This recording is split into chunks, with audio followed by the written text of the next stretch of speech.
Hello there, people of the internet. My name is Edward Jagero, and this is Dialogues with Jagero. I am with Chris Lyimo, a gentleman that is changing the society one human at a time. Correct?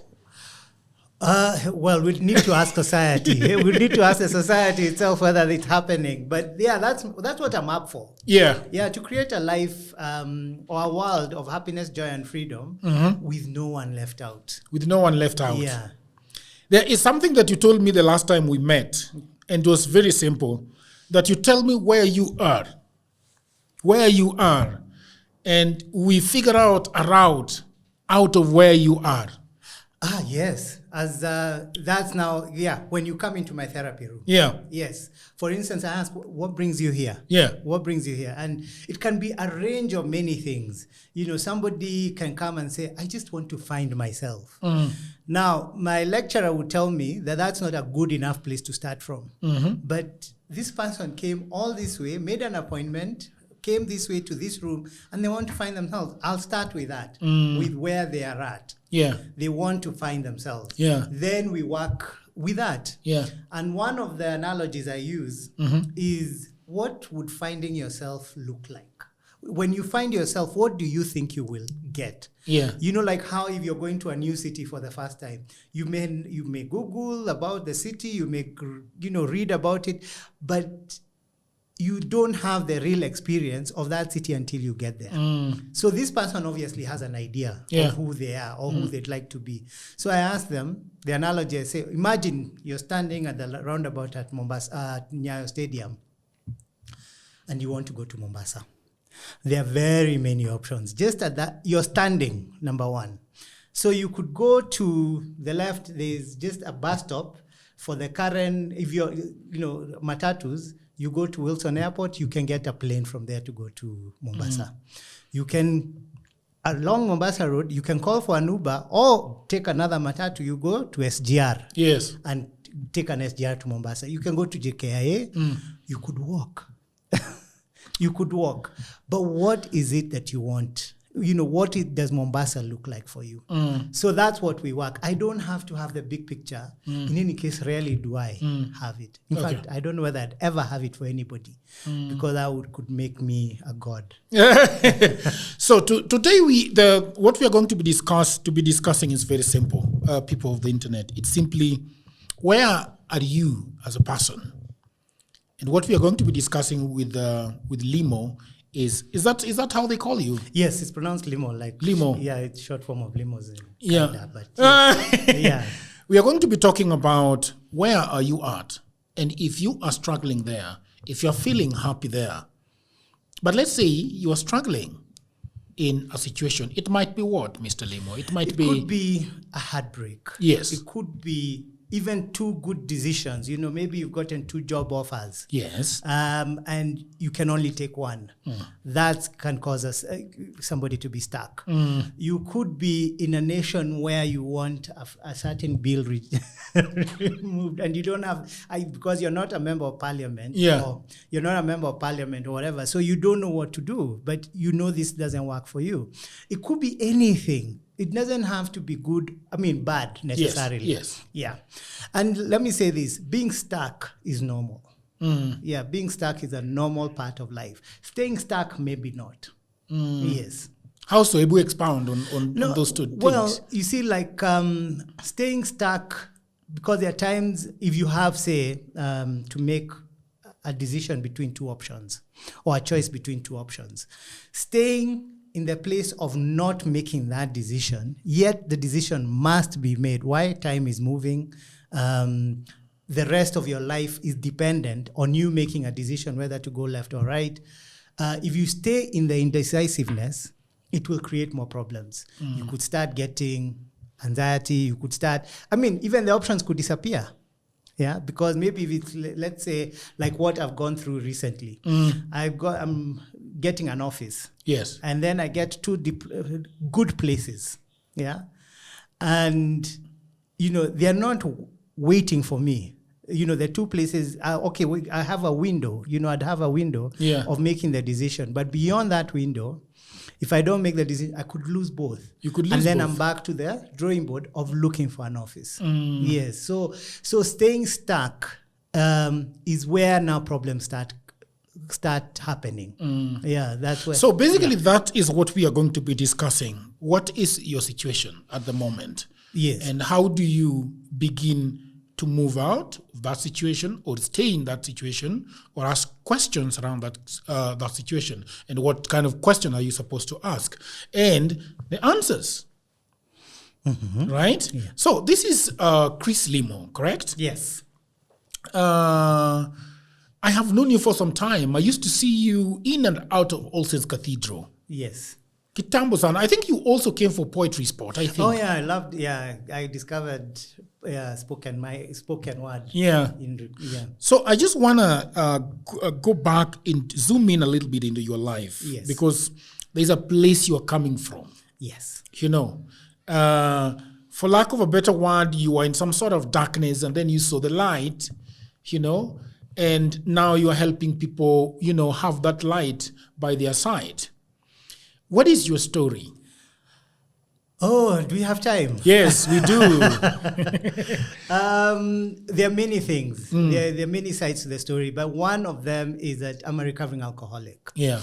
And why I say recovering, I've not had a drink since, I think it was 10th of May, 1998. I had 2 Pilsners. Yeah. And they were not my last. That was not my plan. If I knew, maybe I'd have drunk, another 23, so that I live with style. But why I say recovering is because I know, despite not having a drink for over 26 years, that my wiring still cannot absorb alcohol healthily. So I need to remember that. Why? Because I'm just a man. Secondly, so that time, by the time I knew from the time I started drinking, I was a teenager. And it was a very difficult time. It's a time of my life. My adolescence is a time of my life I do not miss. Because it was so confusing. It had so many questions. I was lost, and then I felt wrong. Everywhere I turned, I felt wrong. At home, I was an only boy. Then you're told you're the man of the house. What does that look like? There was no kind of manuals, instruction. I don't know whether there is one right now, but that was part of the darkness, not knowing what it meant to be the man of the house. Then the adolescence was very confusing, and then being told it's normal.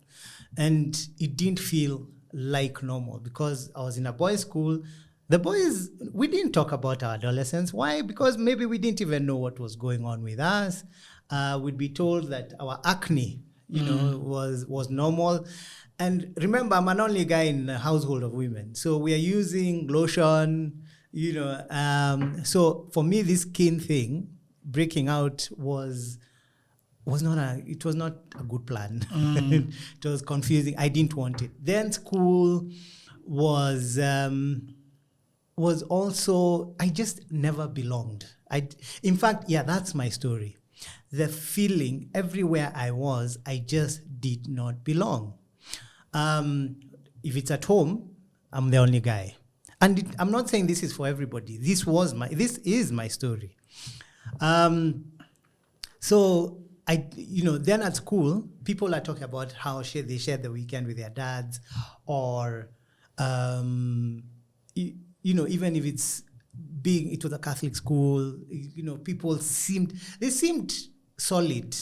Some of them now later I learned it was just stories, whatever.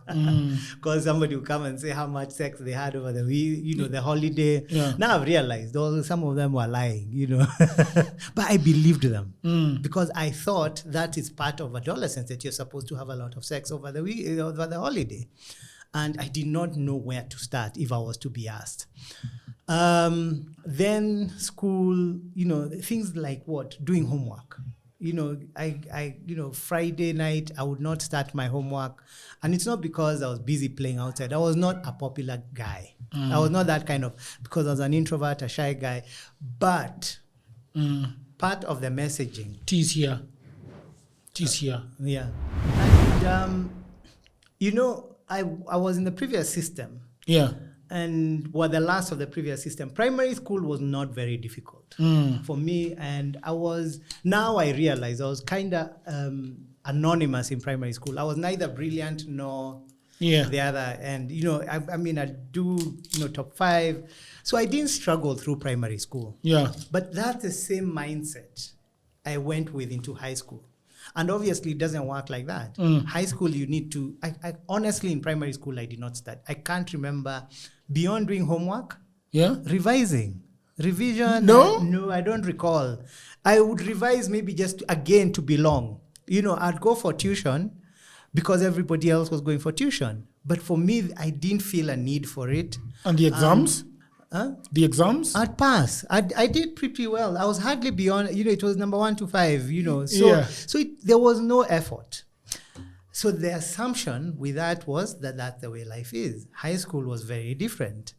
And in fact, there is a lesson in there that with every stage of life, it comes with a different, its own mechanics.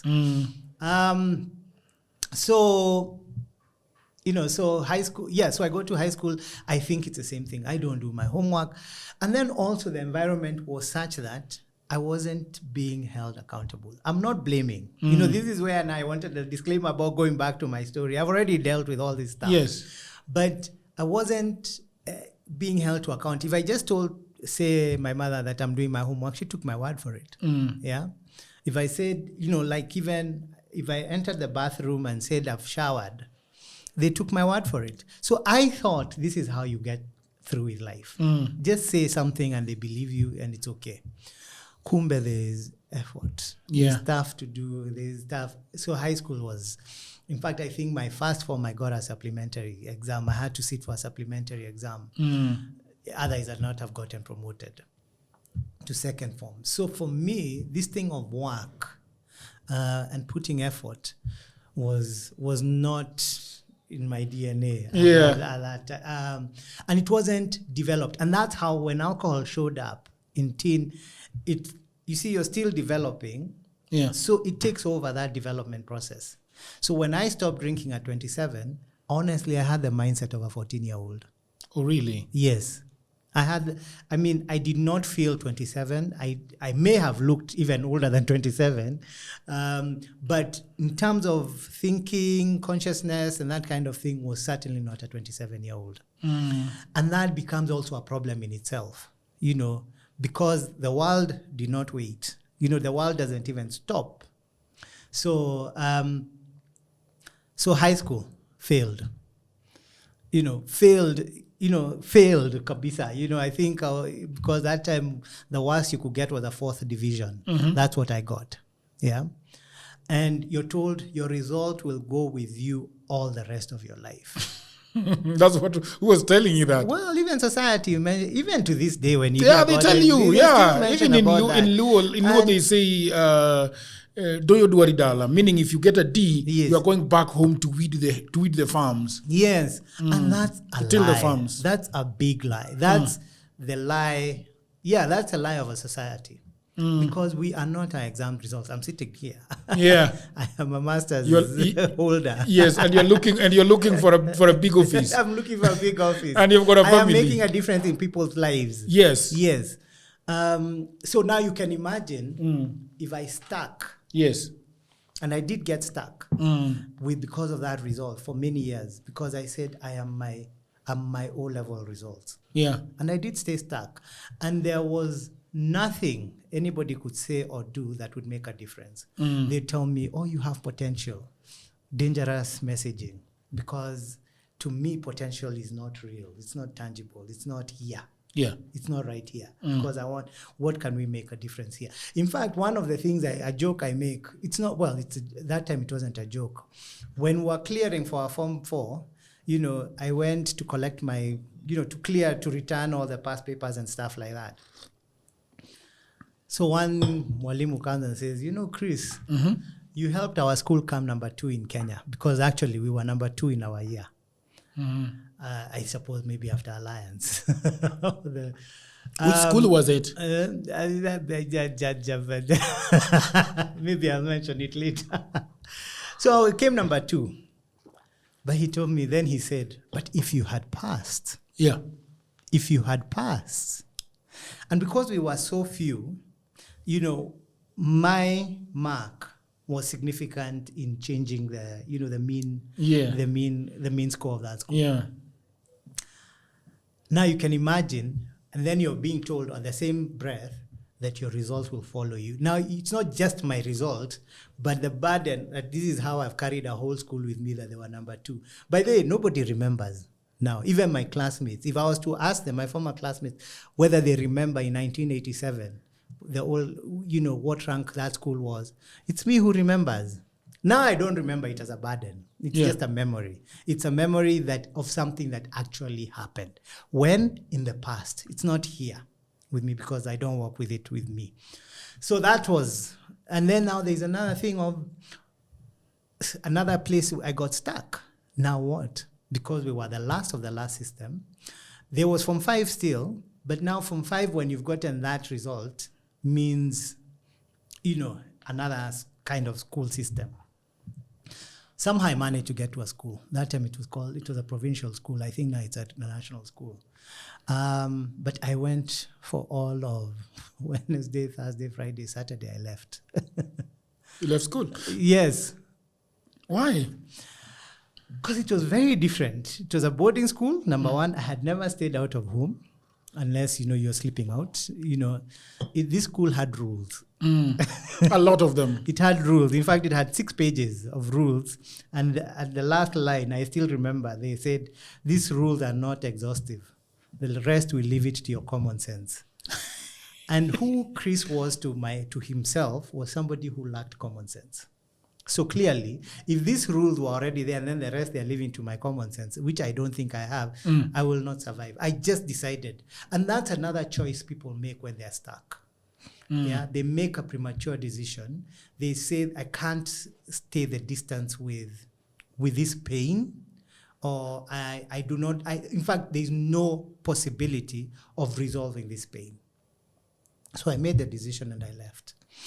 And I got away with it in the sense that they tried to get me back and I said, I'm not going back. And I didn't have a plan B. Because again, that's a thing with addiction. You don't see beyond here. It's really, how we say live a day at a time? An addict lives a day at a time.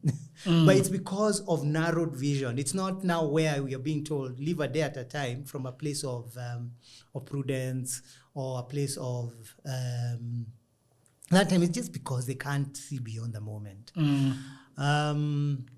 But, so there were, and then looking for solutions. At that time, there was things like getting saved. Oh, I did that so many times. Getting saved? Yes, being laid on hands. But the expectation was that the result would be sudden. And I want to ask you a question on that. Yes. Does the blood of Jesus magically take away our addictions? I don't know. I don't know. No, honestly, I don't know. Yeah? I don't know. Because how come you don't know? I would expect you to have an explanation around it, to give me your theory around it. Because, theory I can. Yeah. Yeah, theory I can. Wow, that's a curveball of a question. Because I've had a breakdown of conversations around Christianity. No, so I don't know, because I don't know what, you see, for instance, even in high school, I wanted to be a Catholic. It was a Catholic school. Yeah. But the main reason I wanted to be a Catholic was for confession.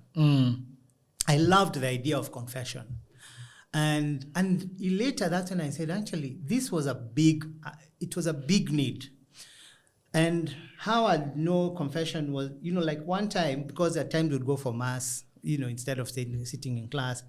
So I'm sitting next to so-and-so, and he has a list for confession, what he's going to confess. And the thing he's written, slept during mass. That's what he's going to confess. So I'm saying, God, if I could confess what I did over the weekend, if I could just take it to somebody, and him is just taking slept during mass. So I wanted to be a Catholic for that only reason. And I spoke to my then godmother and told her I want to be a Catholic. She told me no. She gave her opinion. She said, no, you'll not be a good Catholic. Now, we'll never know. You'd not be a good Catholic. Because I was not a good Protestant either. I don't know. I think we spoke after that later, and I understood what that was looking like. It was going to be an escape route. Yeah. I was going, if perhaps all I'd have done as a Catholic is just go for confessions. Nothing else. I would not have done the catechism. I would not have served. Perhaps I would not have done all the other sacraments. And so for me, now that was what I wanted. And when I got saved, there's one time I think in second form, I went for the Word of Life. Why I say I don't know about the blood of Jesus Christ, because it always came as a threat.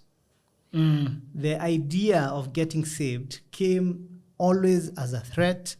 It was, like now when we go for those camps, you're told, you need to give your life to Jesus. Otherwise, we will not finish this worship song. All right. Yeah. Otherwise, you might not get back to Nairobi, from Mombasa. And you might die on the road. Yeah. And remember, my main struggle is that I don't belong. Yeah. So I would get saved to belong. Yeah. So I don't know. Honestly, I'll still insist on that one. I don't know what the blood of Jesus Christ means. I don't know what it means. I acknowledge, and this is scary because this is the first time I'm saying this on public, in public. But you're going to edit this out. Maybe no, not. It's really something, Mr.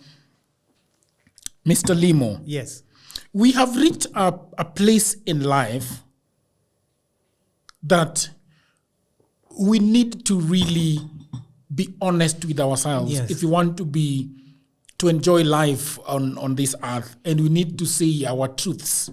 Because the reason why I'm asking you if the blood of Jesus Christ magically takes away all the addiction and everything that happens to you, because for me, it contradicts what God has already given to us. When you talk to psychologists like you, they will say that human beings have got up to 8th sense, 6th sense, 7th sense. And if you look at the build of a human being and how a human being think, it's extremely superior to other animals. So I think most of the things that we should use to go about life are already in us. Yes. All right?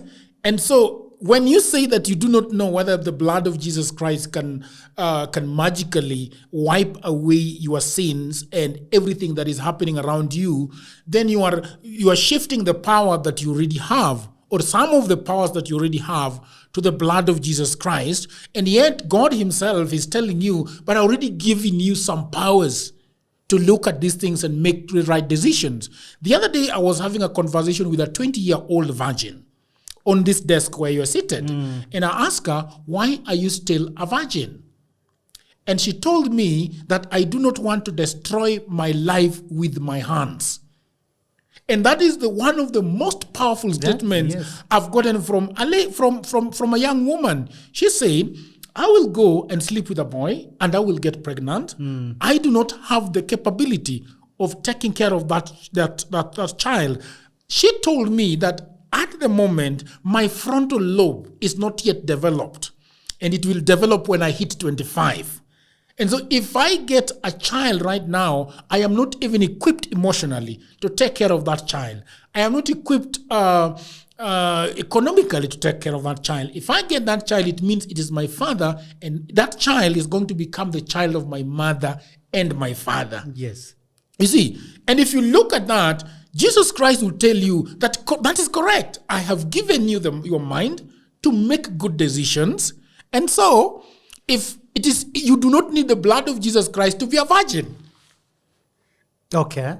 Well, don't get me wrong. I do believe No. in God. I'm in complete agreement with you, actually. I believe in God.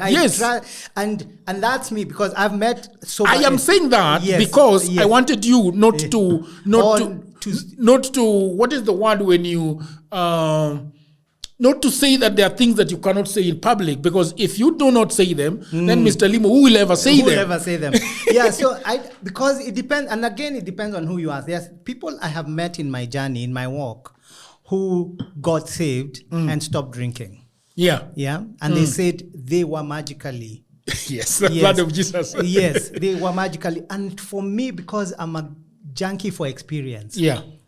If that's the experience, that is valid. That is valid. It just so happens that's not mine. Correct. Yeah, it just so, and I have no right to discount their experience. That's why for me, I love stories, listening to them and telling them. Yeah. And, hopefully writing them. Yeah. Yeah, so for me that, because when we bring all our stories, I believe in God. I believe, in fact, that but for the grace of God, here I am. Yeah. I believe. So do I. I believe. I don't only believe in miracles. I'm a miracle. But not only believe in, I rely on miracles. Yes. And even when I go out and help people, or even when they come into my therapy room, and they get their breakthrough, for me, even if we went through the steps we had determined, like in one of the questions you asked me about clear-cut goals. Yeah. Even when we were to go through the goals and then they get their breakthrough, for me, it's still a miracle. It was, maybe the process was intentional, but the outcome was certainly supernatural. Yeah, it was certainly. And for me, that gives me joy. And it tells me, let's go, let's have another one just like the other one, so that yes. If somebody comes into my therapy room and says, Chris, that thing, like, I want to find myself. We work with that. And how long do you think it will take? Usually I want to take 6 sessions. Yeah. I don't have a justification for that. But I say, let's just, I don't have, like how even cost, say, of a Mercedes. Yeah. They can't tell you that there's a justification why it costs that way. Yeah. Because it can cost less, it can cost more. So the same thing, I say, let me work with 6 sessions. I decided that's what will. So the first one is get to know each other, get to know you, get to know your issue and what have you. But by 6 sessions, my promise, even though I do not know how I'll keep it, is that you will have found yourself. So I got, I've had a session like that where people, somebody came and eventually they got saved. They got saved. I have never mentioned Christianity in our session, but they said because of the 6 sessions, they found that that's what they needed to do. For me, my work was done. Yeah. My work was done. And where is that coming from? It's coming from that stuckedness where I was stuck in the booze and feeling very suicidal because I felt I was a waste of space. But also, even if we bring it to the current context, I'm a Gen X. Yes. I'm a Gen X, where the messaging, in that time when we're growing, so many vijana, that song at 5 So many vijana, yeah. You get, you have to go to school, get a good job. Now, I had messed that equation. So then what was the point of my being here? But if there's one thing I got from my Catholic school, is that if I attempt suicide, or even I try to take my own life and I succeed, I'll go to hell. So that I remember.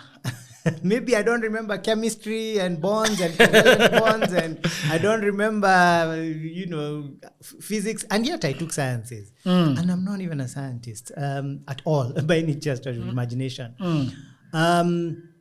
But I remember that. So in a sense, I chose life, but it was full of suffering.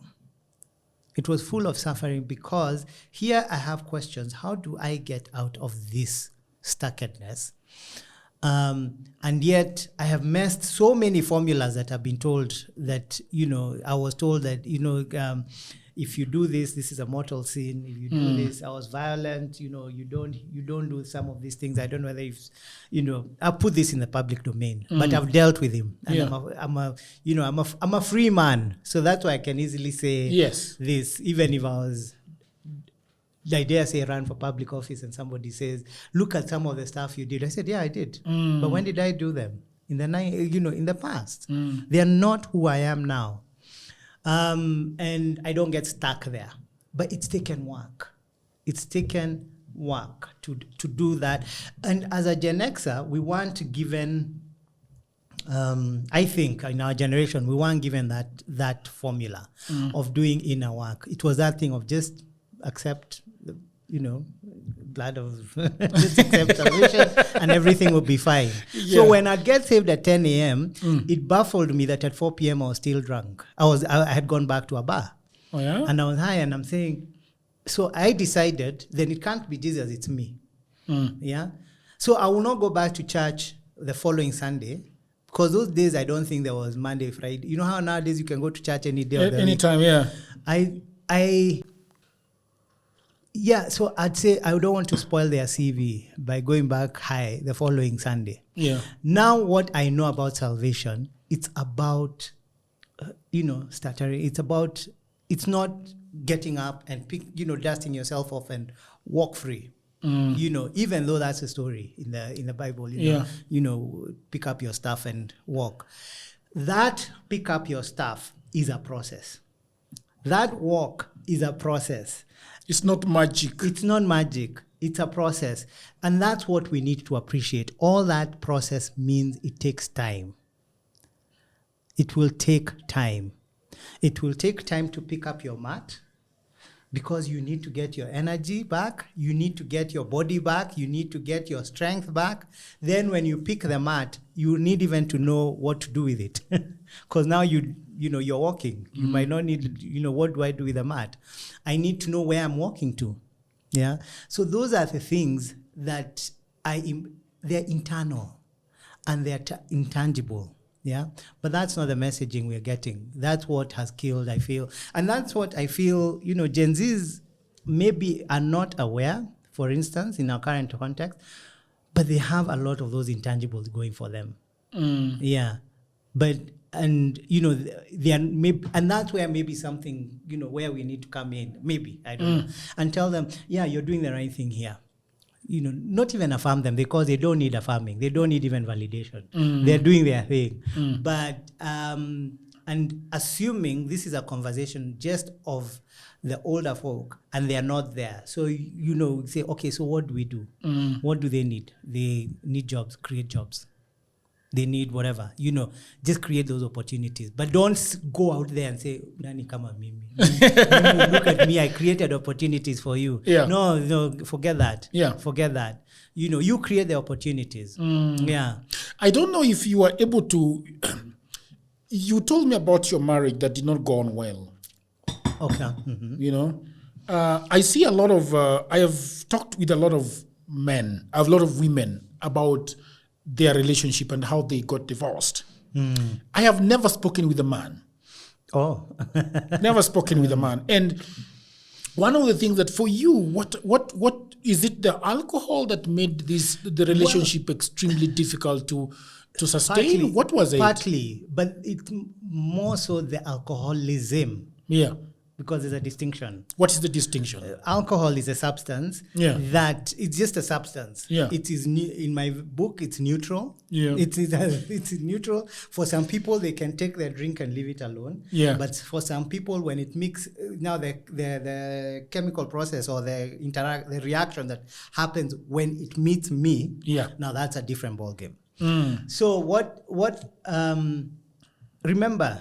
Undeveloped brain, like this girl who you're saying, I did not know how to handle a relationship. I didn't, let alone be a man, whatever that means. Whatever that means, I did not know how to be in a relationship. Yeah. So that thing of being accountable, being present, all those were not things I knew. And they didn't just come from the alcoholism. They also came from my own life experience, because and later I learned that I did not know how, because I had not known how to be a son to a father since there was now none, so there was no template. So I didn't know. And then in this partnership, it was violent. It was violent, and it was really, really toxic. I was violent. I was toxic. And I was really abusive. And we parted, we parted ways after I stopped drinking. And again, this is why I do what I do, because prior to being an now an accredited, registered and licensed counseling psychologist, I was what you'd call an addictions interventionist, where people called me. And in fact, it's a name, the designation came later, but it came from experiences again. What does somebody like that do? What somebody like that does is he comes, he sorts out, he sees the problem and start getting solutions for everybody involved. And not just the addiction, not just the addict, but everybody who's impacted. Usually it's just the family, the workplace. But really, this conversation needs to go to the whole society. Why are people drinking the way they're drinking? Why are they using drugs the way they're using? Why? Well, one, because I think everybody, with no one left out, is imperfect. Yeah. And because we are all imperfect, we are prone to something. And one of the definitions I have gotten around addiction that I really like and I feel is that it's a use of a substance or engaging in a behavior despite negative consequences to meet a legitimate need. Maybe the grammar there, but you could explain it a little bit. Yeah, more. by use of a substance or engaging in a behavior and then followed by negative consequences. And when the negative consequences still happen, you still go back. Yeah. But to meet a legitimate need. Which is? It would be that's where now you ask the person. That's where you can't even, at times addicts might not know. But like for me, my legit need was to belong. And I wanted to quiet the questions in my head because I felt I didn't, first of all, being told, oh, you should have been born a boy, because my twin sister, who passed on when we were 20, was an extrovert. She was a gregarious person. She was popular. She was the one, even in primary school, if playing, kati and what have you, and the game ended. If she said she's going home, the game ended. And I wanted that kind of power. And I'd be told that, and then you're told that she should have been born the boy. And because I was a quieter one, I was the one isolating and what have you, I should have been born a girl. So first of all, it also gives you the kind of messaging we grew up about what is truly masculine and what is truly feminine. Yeah. So of course it made me feel wrong gender. But the ultimate question was, what did I have to do with it? I don't recall writing an application letter to be born this way. Yeah. Yeah, so you can imagine that confusion. So that confusion, when I drank, I wanted the confusion to go. And that's a very legitimate need. I wanted the question to quieten down. Legitimate need. What are some of the legitimate needs that you hear? Well, we can go, the basic, the standard one, Abraham Maslow. Let's go there. Yeah, the Abraham Maslow's hierarchy of needs. The one we told, the basic is housing, food and shelter. Then it goes up, I cannot remember all of them, but the most is self-actualization. And so meeting those needs, if you can't meet, your housing needs, and then you're an adult as far as GOK is concerned because you're over 18, then you're feeling, if I can't meet, then what am I for? And it's a legit need. You need housing, food, and shelter just by being who you are, being a human being. Yeah.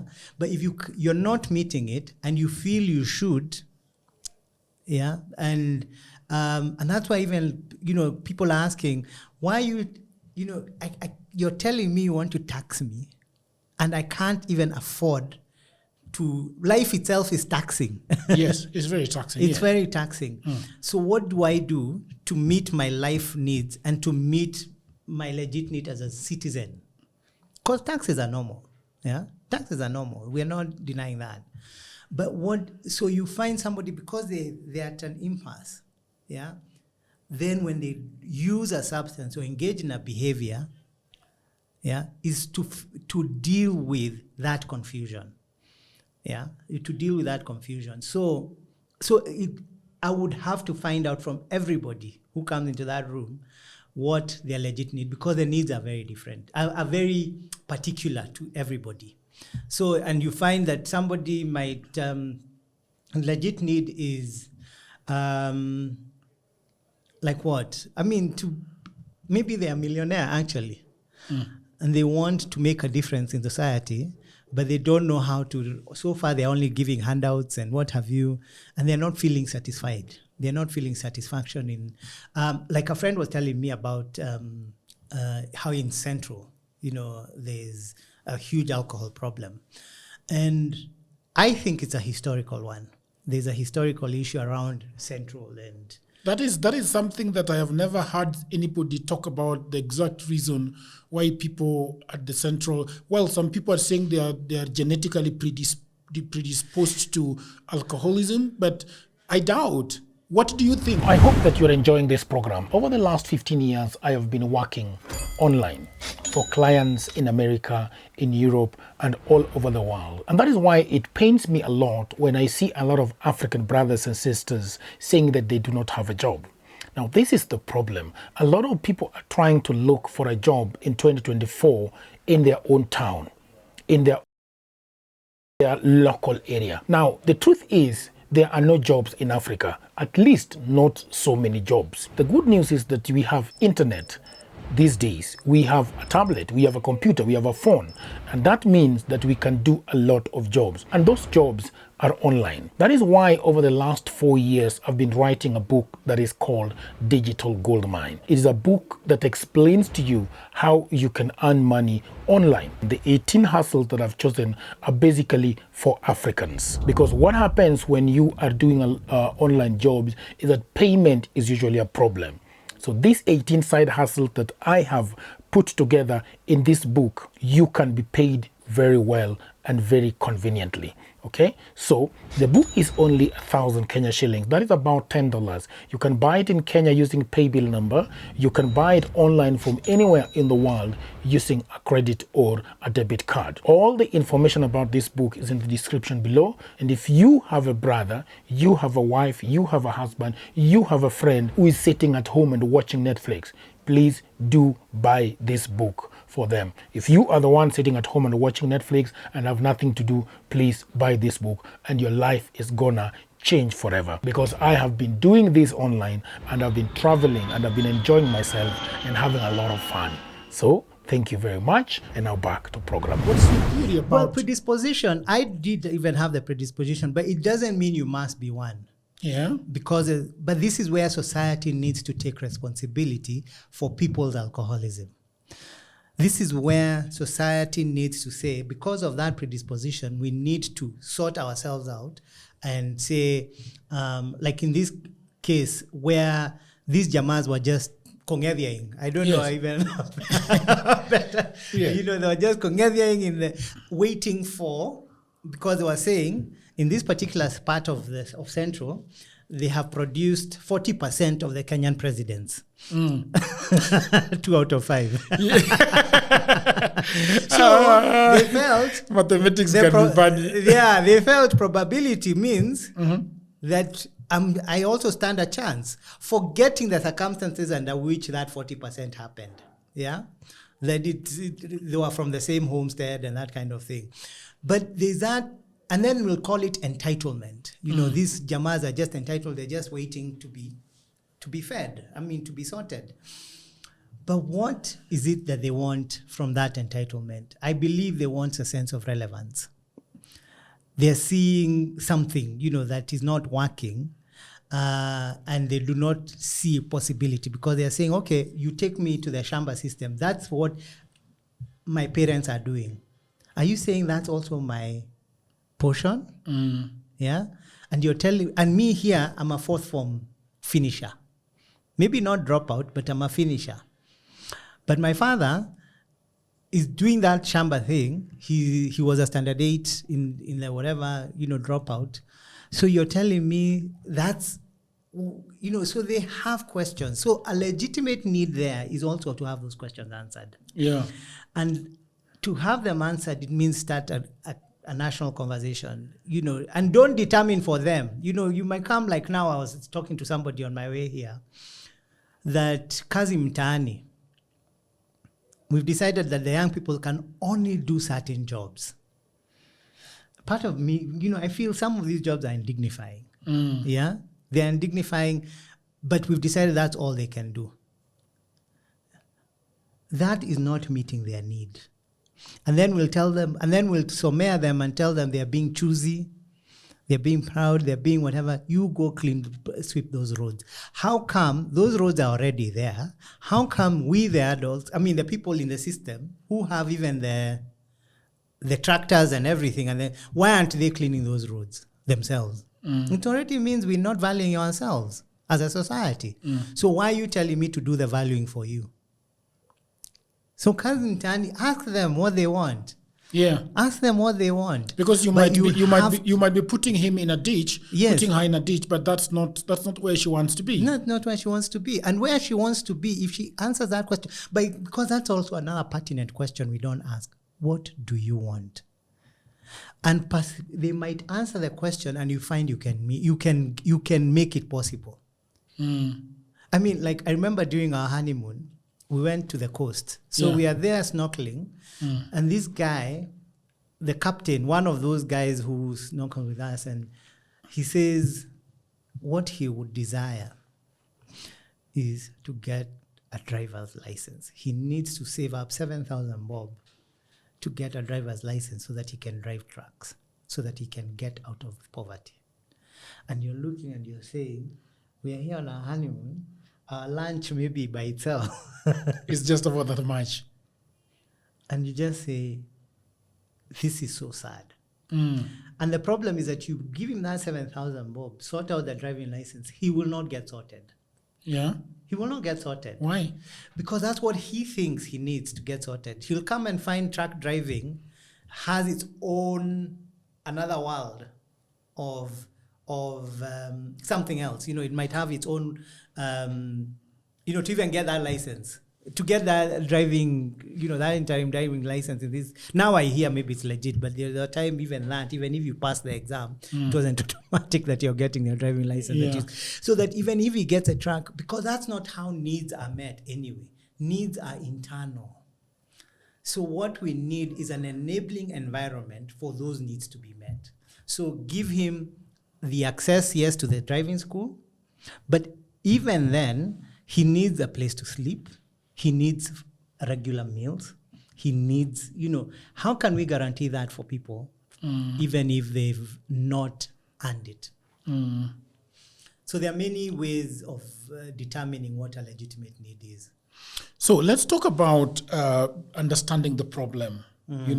I wrote notes, and I wanted to ask, what are some of the common reasons people feel stuck in their lives? How do you identify truly where you are stuck at? Well, by asking. Yeah, by asking them. The questions I usually ask is what's wrong? What's not working in your life, and what's working, and then what's also not working as well as you'd like it. Yeah. Then we can find out. So somebody comes and says, my wife or my spouse is cheating on me, and I want to step out of the marriage. Yeah, I'm stuck because I went through the whole rigmarole of, doing the traditional ceremonies. I did all that. I want to step out, but I'm afraid of being stigmatized as a divorcee. So you're staying in a marriage that you're not fulfilled, and you're not willing. You're feeling that I'm beyond the point of doing the work of conciliation, of I'm beyond that. And then, so now I want to feel whole again.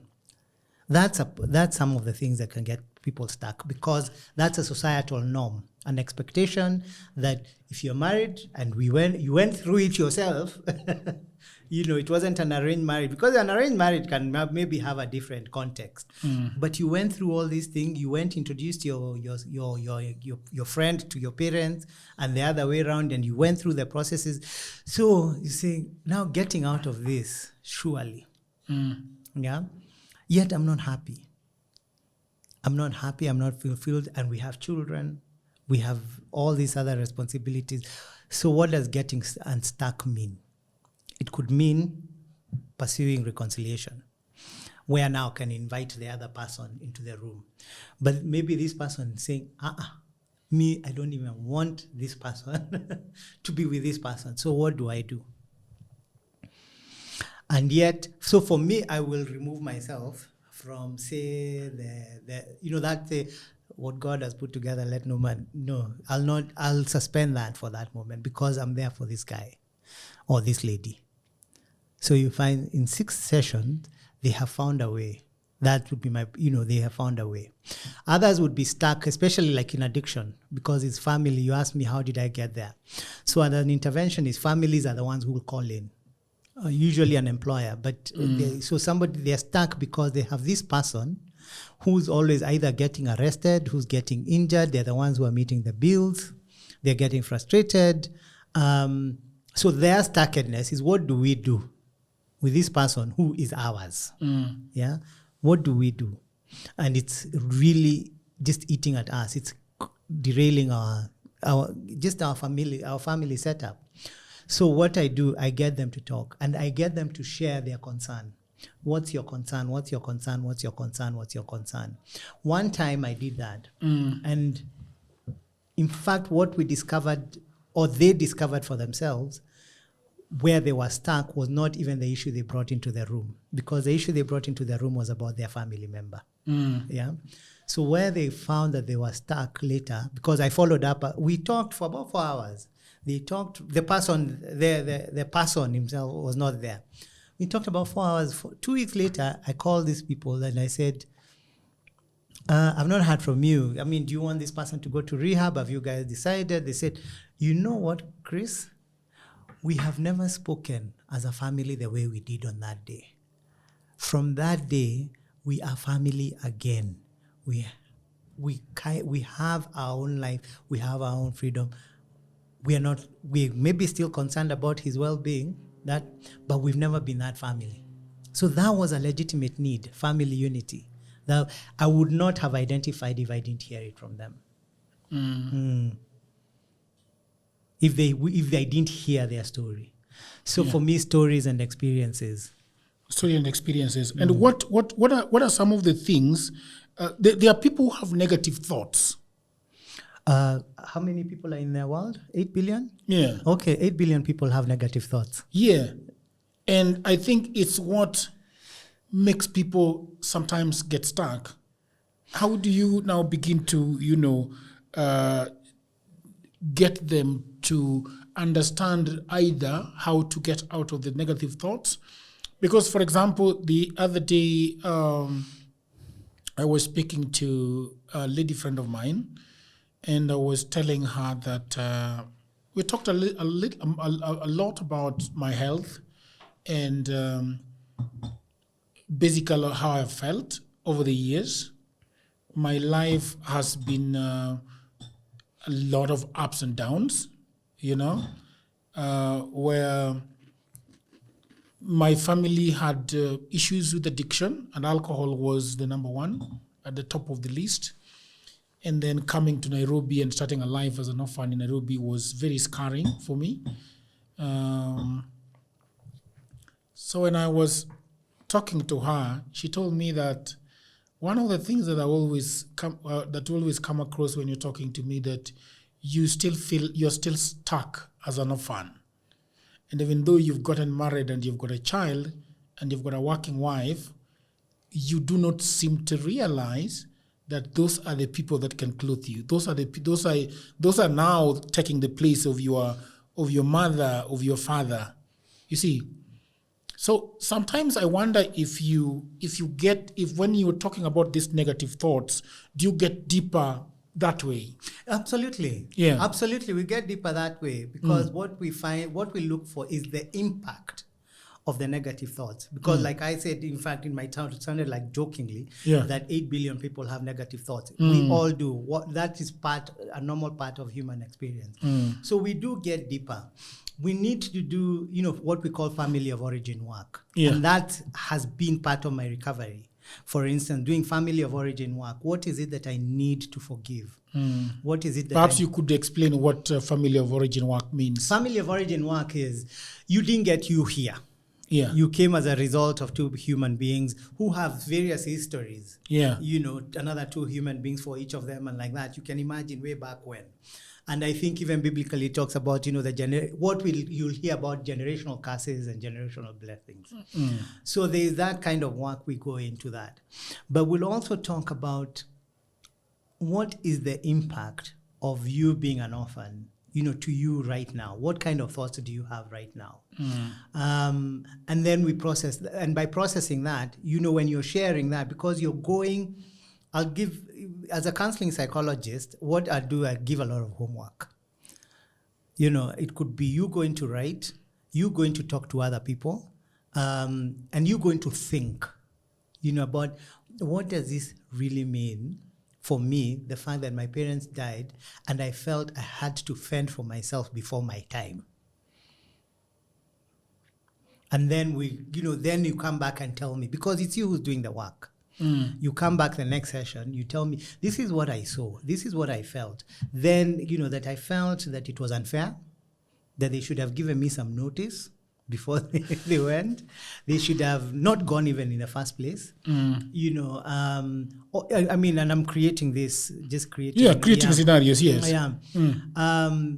And then I will bring you to the reality, the present, is that they're not here. They really are, they still are not here, despite what you felt, despite what you think. So now what? What are your options? Then now you look at what options you have. You could, and part of the options you could look, I could stay in the pain. I could stay in the anger. Then we look at the possible impacts of that pain, staying in the pain and the anger.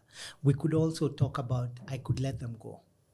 And one of that is usually a very powerful technique of letting people who have gone go. And like I lost a son when he died when he was 3 months. And I was drinking. I was drinking the day before he died. I drank the whole week after he died, and I drank for another two years. And I felt I had let this boy down, and no matter what encouraging feelings, I knew there's nothing you could ever say or anybody could ever do that would bring this boy back. So how do you live with that kind of memory? When 1 year down it was a year into recovery, I wrote a letter to my son. And I went with a friend of mine. We went to his grave in Langata Cemetery. And I read him. And I said, I'm sorry. And it was because there was a witness, a physical witness, and it was a letter to him, but also with the help of God, I let go of the things I did and the things I did not do. And that's not a burden anymore. Yeah. So, and now I have another son, so that's the kind of work we do, we deal with, because we need to accept the things that you cannot do anything about it. Oh yeah, another thing that I feel is a universal addiction, regardless of, you see that one we're saying about use of a substance, or human beings have the desire for control. Yeah. All human beings have a desire for control. And that's in order because it helps us keep left. Stop at the red light. Yeah. Not punch just any Tom, Dick and Harry who does, who's doing whatever they're doing. So there's that. Now where addiction kicks in is that where we must have that control no matter what. Yeah. And that's where now we say, okay, what would letting go of this control look like? So for people like us in recovery, what happens is that we actually don't quite catch up with life. Okay, some do, but generally is that there's still a part of life where it was a kind of a wasteland. Yeah, it was a wasteland. So I cannot control that. So what do I need to do as a result? And this is what brings me into being a wounded healer, or so that ensure that the next person does not have to go through what Chris went through. Yeah. But using them and their wiring and their experience and their context, not mine, because mine is mine, so that now, and it's one person at a time, it wouldn't, because again, if everybody who needs help wanted it, would be filling Kasarani Stadium throughout the day in shifts every day. Yeah. Because we are that many who need help, the kind of help we provide.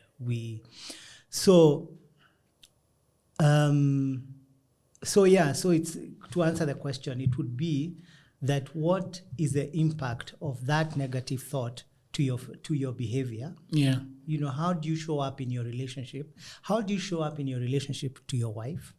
How do you show up in your relationship to your daughter or child? How do you show up? Like, one of the things I felt with my son, because it takes a long time. At least now there's more tools than before. There's more tools because people are getting more conscious about the need for healing. So like with my son, I did not want to relate to him because in my head, I was still the bum. I can use that word here. I was still the bum. So I thought by not being in his life, then he would not become a bum like me. Then a friend of mine, who I'd say is an interventionist, because she came and told me, so one time asked me, how's your son? I said, I don't know, but it's okay that I don't know, because I get to know when something is wrong. And my friend said, but Chris, so many times you're talking about your absent father. You're dealing in this part, and this was a person who, I've dealt in so many personal development stuff and personal growth stuff, and said, I don't understand it, but it sounds to me, you keep on complaining about your absent father on one hand, and on the other hand, you're also becoming one. I suggest you choose a struggle. It hit me, in the gut. I felt, OMG. And what I was truly afraid of is how to be a father to my son, because what I wanted was a manual. I wanted an instant manual so that by tomorrow, the magic. Yeah. So it's been a work in progress. And my son, who's 24 now, a Gen Z for sure, has also been telling us things before, especially before the protests. Yeah. And it's only during this protest that I got a lot of the stuff he was telling me. Because he's in uni and he's telling, I'm asking him, why aren't you doing the right thing? You just do the right thing. Just do the right thing. Just do the right thing. And he was saying the circumstances that I am in are making it very difficult to do the right thing. As a typical Gen X, I'm saying that's an excuse. Yes, I'm providing, I'm doing this. It's only during, in fact, now we've gotten so close. Now, one time, he's calling me just to share, which is not what was happening. Because now I'm also getting and so I'm grateful because I could say, did I waste time? No, but I'm grateful because now it's an opportunity in this moment to make things right. Yeah, and not necessarily by him, because there are some declarations I've also made. I remember I did a parenting class when he was 10, and it was such an eye-opener, because I said, Aya, you mean, many of us just exist, even in those relationships with our parents, or even as parents. But we ask, and at that time, I made a declaration that I'll do this work for the sake of my son's grandchildren. And I pray that I get to see some results in my lifetime. That prayer has been answered. But I was letting go in the sense that chances are I will not meet my son's grandchildren. Chances.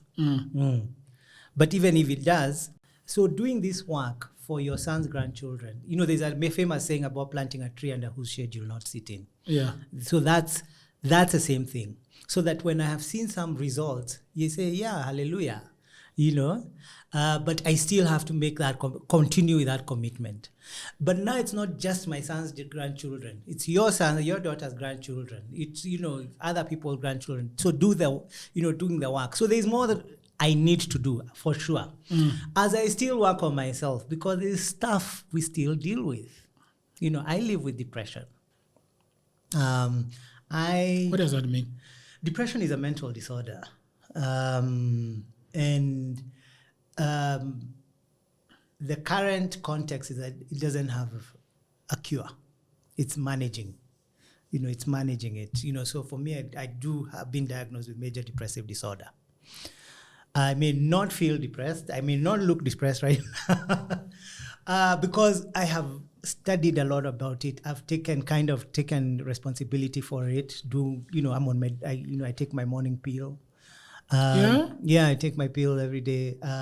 Sometimes you can get wind off, but I feel, my doctor and we feel we are not there yet. And this one, I've blogged about it. You're going to tell me about your blog. Yes. But there is the depression that comes sporadically and goes away for normal people. Yes. And then there is a depression disorder. Yes. What is the difference? The difference is that, again, remember, human beings, no one left out all of them are imperfect. So there's the Monday blues. There's when your team loses, you feel bad. When I think last I left, you were a Chelsea fan. Yeah. I've been an Arsenal. Yeah. You have been. Yes. So then you feel like a depression. You said, Kwanzaa, we Arsenal, people say, again. So close. Yeah. And yet so far. Yeah. But then we don't carry it. Yeah. Then now normal people, you move on, the following day. But you've heard of people dying by suicide, taking their own lives. Yeah. When a team of somebody, that team did not even know them. Mm-hmm. Yeah. Maybe because they have never even seen the stadium. Yes. Yeah. So they will, because they internalize that process so much. So depression can be again, it's a normal part of life. It's the impact and our reaction to it. Somebody can come to work late. I mean, like coming to the studio. Yeah. For me, this is a learning. It's something that I learned in recovery. Before, I just come and tell you traffic. I ran, I was running 20 minutes late. Yeah. So I've learned that it's okay to let you know that I'm running late. Then I give you the choice. I leave you with the choice and freedom to do something with that information. Yeah. You could choose to wait for me, yeah? Or you could choose, you say, no, look, because I had another appointment, I'm sorry, we'll have to reschedule. Or you could say, we'll minus, for that appointment, we'll minus that 20 minutes. Yeah. Yeah? But before, what happens is that I don't leave you that choice. So it affects even the relationship. When I land, and it's an appointment that was made before. So, I'm not coming in a strange, I know the terrain. Yeah. So just learning to honor our relationship, even by sharing that, is a lesson. So I think, we study so many things. But when we become parents, we don't ask, why are we parenting? Even before we become parents, we don't say, why are you becoming a parent? What for? Yeah. I remember in our premarital counseling class, we were separated, the guys, and we were asked why you're getting married. And it was such a pertinent question. Yeah. And the first, we as guys, they said, oh yeah, sex. No, in fact, we started saying, because she's this way to me. And said, no. Remember, the question was it was not why are you getting married to her. Why are you getting married? Yeah, very standalone question. And yes. It's all has to do, everything to do with you. Exactly. So for, some of us said, want to just have legal sex for the first time. Yeah. Yeah. And others, for me, somebody had told me that God blesses marriages. So I said, I'm getting married for God's blessings. Yeah. For me, it was worthwhile. Yeah. Yeah. And then, of course, there was a companionship. There was because a year before that, I remember telling my friend, I know I can make a great husband. In fact, I was crying to them, I can make a great husband. Why isn't God doing this for me? And I was 44. You were looking for a wife then. You're looking for a girlfriend or wife then. I wasn't looking. I didn't even believe I was deserving of one. Yeah? But I believed I could make a great husband. You get the contradiction? Yes. Yeah, so I could make a great husband, but I'm not looking because I don't deserve one. And now we are doing 9 years, and it's been an awesome 9 years. Yeah? Yeah, I am so in love with being married. I'm so in love with Wandia. I'm so in love with being married to Wandia. So all those... That is not the story that we are hearing today about marriage, brother. About being happy and all bubbly and everything. A lot of people are saying marriage is shit. Marriage only, a lot of young women who are even not yet 30 years are saying on the internet that marriage only gives happiness to men, and marriage does not help women at all. Yeah, because that question was not asked. Why am I getting married? Perhaps it wasn't asked and it wasn't answered. It's a simple yet very powerful question. And if somebody is saying companionship, in these days, honestly, you can get even from a gadget. From an iPhone. From an iPhone. So for me, marriage is not for everybody. Is it? I don't think it is. It's just like alcohol is not for everybody. Strawberries are not for everybody. It's not for everybody. I mean, there are people who are lactose intolerant. Like me. So even marriage intolerant, I mean, I think it's overrated. What? Marriage, the way we were given it. How is it overrated? It was overrated that it's a must. I feel the fact that it's a must. Yeah. For you to make it in life, so even decisions are made, there's some corporate decisions that are made if you're single. Yeah. However well you're doing your job and delivering the results, you will not get a promotion if you're single. Yeah. Because the implication is that you're a responsible human being if you're married. What if you're married to a bad spouse? And that's why we need more workers like us, not just psychologists. In fact, it's not psychologists, but people who can be able to ask of the society, why are you doing this? What is this for? What is this? Because for me, that question was, and it was so personal. I can't even remember what. When you say then that marriage is, you're enjoying marriage, what does that mean? Well, what it means... That your wife is cooking for you and laboring for you? No. Again, because, it also helped that we were older. Yeah. So there was a lot of nonsense we had already dealt with in person. Oh, is that so? Yeah, we got married at 44. Yes, both of you or 44? Both of us. Yeah. We were 44. And we had done a lot of work on self. Yeah. So that's another thing I think that also needs promotion. Work on self, not even in school. There's, I tend to see this in high cost private school, where people take the individual personality, but you see they're paying top dollar for that, to do work on the person. But I think it should be, standard that where you're coming out from your Form 4, yourself. There's some kind of level of self-awareness beyond your grade, that you have because of the schooling you went through. We don't have that. Yes. We don't have that. So for me, what it means in terms of marriage, from a selfish place, I have somebody who gets me. I think it's important that I'm gotten. Yeah. And what does that mean? Being gotten is that, like, now I can come and tell Wendy, today I'm feeling depressed. And she could not, but she might feel, okay, well, what do I do with that? Are you going to get suicidal and what have you? But the fact that I have somebody I can say that, and my story and my history and what have you, I can come and let me give you an example of the premarital counseling class we did, which was so pertinent. There was a section where you disclose anything that you think can affect your marriage. So you disclose now. So things like debts. You disclose to your partner before you get married, so that they can decide whether they are going to go ahead. Oh, really? Yes. If you have a child somewhere at home. If you have a child, body count, if it's pertinent. If it's pertinent,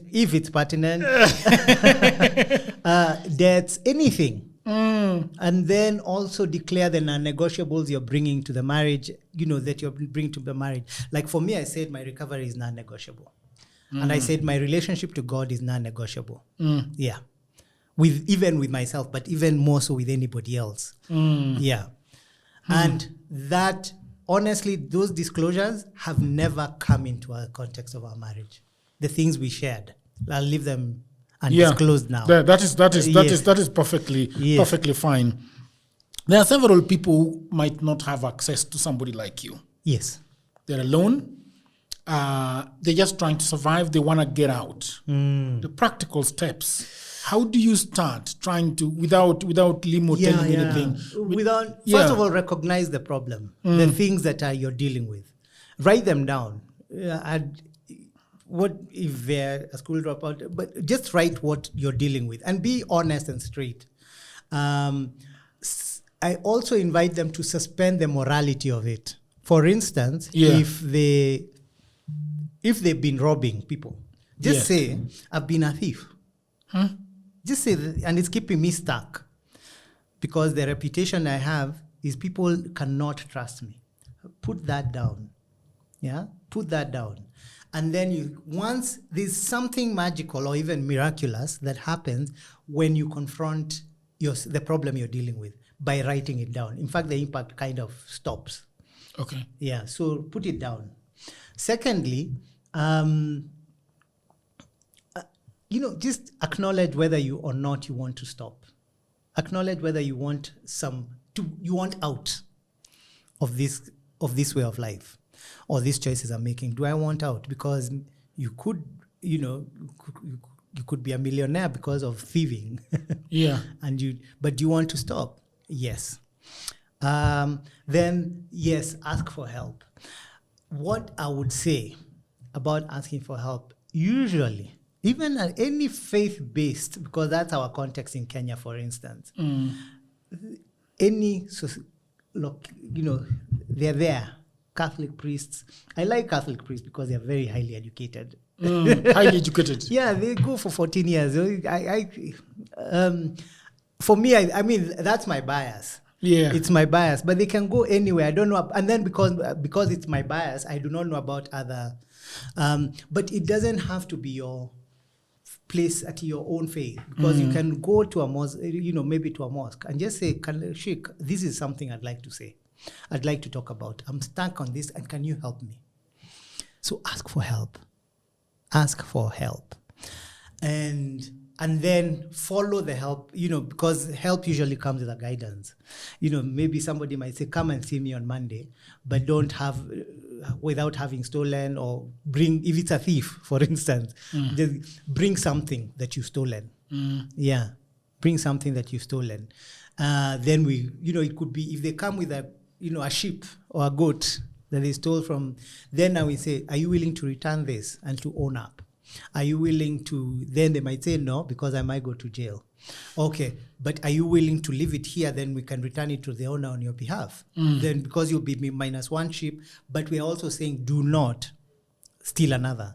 So it can be, again, it's contextual. Yeah. But help is available if we look hard enough. Yeah. Yeah, if we look hard enough. And sometimes, and that's why I say I believe in miracles also.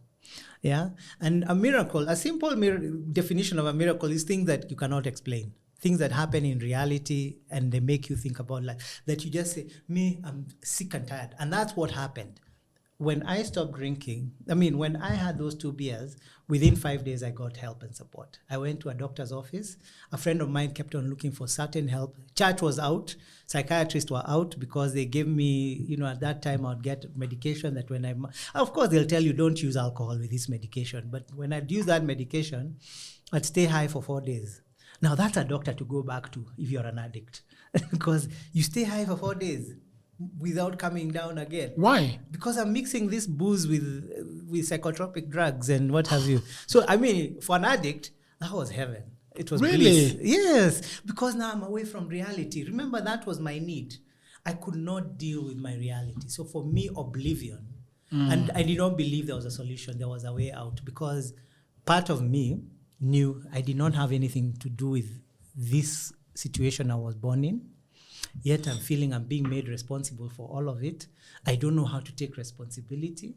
So I'm doomed. And then I can't take my own life because, one, given that I had so many failure rates, my fantasy about taking my own life was to jump on Mombasa Road and be hit by a speeding truck when I was really high. That was my fantasy. But I knew the way I was such a loser is that I'll be hit by that speeding truck, wake up the following morning, paralyzed in a hospital with a severe hangover, and then with cops out there waiting for me, because in this country, attempted suicide is illegal. Can you imagine? Is punishable by prison to sentence. Yes, by prison. Exactly. Do you think it should be like that, by the way? No, of course not. I don't think it's... When somebody is thinking suicide, that's somebody who's unwell. He's not a criminal. Yeah. He's not a criminal. And there's a movement. I mean, there's a petition in court right now to decriminalize suicide. Okay. Yes.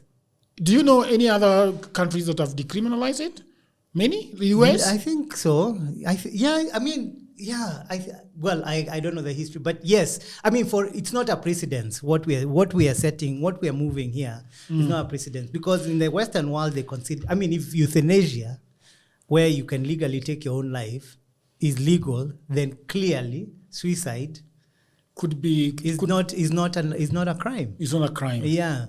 We have gone 1 hour 30 minutes. Oh, did we have a limit? Yes, 1 hour. Oh, okay. So I want us to come to a close with these. But now, I always every guest that comes here, I always want them to say what they do and the services they offer and how people can get you. Because most of the time, people are always looking for this guy to share the problem that they are having themselves. So you are what's your my designation, right? Well, what I do. Yes. Yeah, what I do, because who I am is different from what I do. Yeah. Who I am is somebody who believes in second chances. Yeah. Numerous second chances. I think people deserve a second chance no matter who they are. Except I don't know about politicians in this country though. But what I do, I'm a counseling psychologist, and I'm also an addiction interventionist. So that if you have a problem, what you'll call a problem person in your life, you can call me. Yeah. And as a counseling psychologist, what I do really is provide clarity. I provide clarity. I mean, I call myself a clarity coach. I still haven't defined what it is, but that's who I am. That's what I do. I practice. I'm in private practice. I'm at home in my place at home in Athi River, and also in Nairobi at Applewood Adams on the 8th floor. I have an office there, and you can I can give my phone number. Yes, you can. Okay, it's on 0720 946 269. 0720 946 269, 0739 680 225. 0739 680 225. And that's Chris Lyimo, Lyimo. Yeah. Find me at gmail.com. Yeah. Yes. Thank you very much. So thank you very much, people of the internet. I hope you enjoyed our dialogues with Jagero. I'm always bringing people with the knowledge and the experience. Please consider subscribing to this channel. If I was having 2 subscribers, you'd understand that Lyimo might have said, do I want to be there? So please subscribe. If you want to support this channel, you can always reach out to me and support this channel in any way you think would help us. If you want to be a guest on this channel, you're welcome to talk to me, and we will chat about having you on Dialogues with Jagero. And until another episode, bye for now.